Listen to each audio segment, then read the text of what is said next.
Ang lettuce ay isa sa mga gulay na madalas na itanim ng mga gardeners sa buong mundo, at dito sa Pilipinas, isa ito sa mga high-value crop o mahal kung bibilhin sa palengke o groceries. Siyempre, depende yan sa uri ng lettuce. Ano paman, may ilan na may agam-agam sa pagtatanim nito, kung ito ba ay akmang itanim sa isang lugar. Kaya kung ikaw ay nasa isang mainit na lugar kagaya sa akin na nasa Taguig City, makakatulong sa iyo ang video na ito upang magkaroon ka ng idea kung alin sa mga ito ang dapat mong itanim.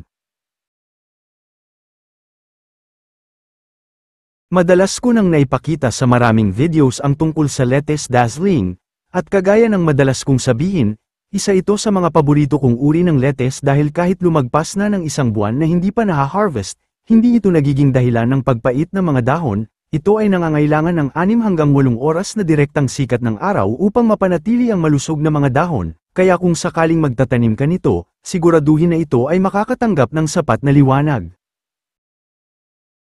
Madalas ay itinatanim ko ito vertically at kita nyo naman kung gaano kaliit ang pinagtaniman ko, pero hindi ito nagiging hadlang upang magkaroon ng malalapad at malulusog na dahon, kagaya ng iba pang uri ng lettuce, inaabot lamang ng 3 hanggang 5 araw, ang mga buto ay tumutubo na pagkatapos ang pagpupunla. Ang lettuce Olga, kagaya ng dazzling ay hindi basta pumapait ang mga dahon kahit pa lumagpas ng isang buwan na hindi pa naha-harvest. Bukod dito ay masarap ang mga dahon at kahit walang dressings ay lutang na lutang ang tamis nito.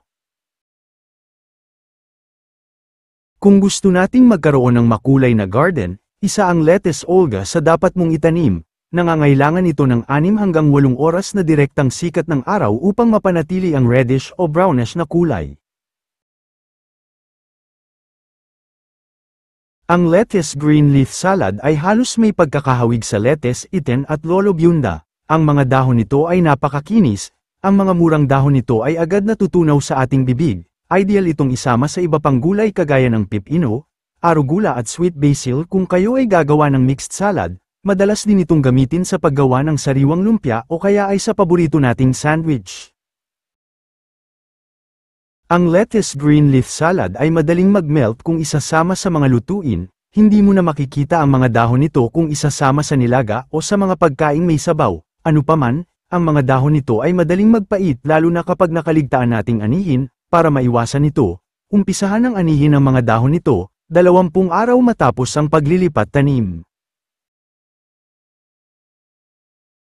Ang lettuce Lolo Rosa ang isa sa mga kilalang lettuce dito sa Pilipinas.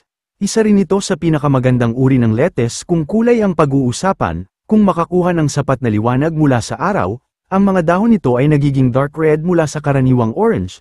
Kagaya ng iba pang lettuce, ang Lolo Rosa ay kailangan ng mabilis na paglaki upang mapanatili ang tamis ng mga dahon. Kapag lumagpas na ang isang buwan at hindi pa nani, ang mga dahon ay maaring magpait. Ano paman, ang mapait na dahon nito ay nawawala kapag isinama sa lutuin.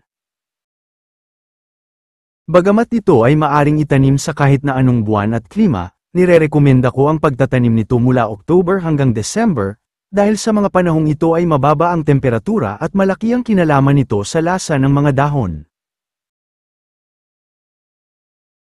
Hindi ka na mahihirapang magtanim ng lettuce Lolo Bianda kung alam mo na ang pagtatanim ng iba pang lettuce. Idagdag ko na lamang na bihira sa mga lettuce ang peste, hindi kagaya ng pechay, mustasa at iba pang leafy greens na maraming uri ng peste ang pwedeng sumalakay. Kung tayo ay sakaling magtatanim ng lettuce, panatilihin ang regular na pagdidilig dahil ang kanilang mga dahon ay sobrang malambot at agad itong nanghihina kapag sobrang natuyo ang lupa.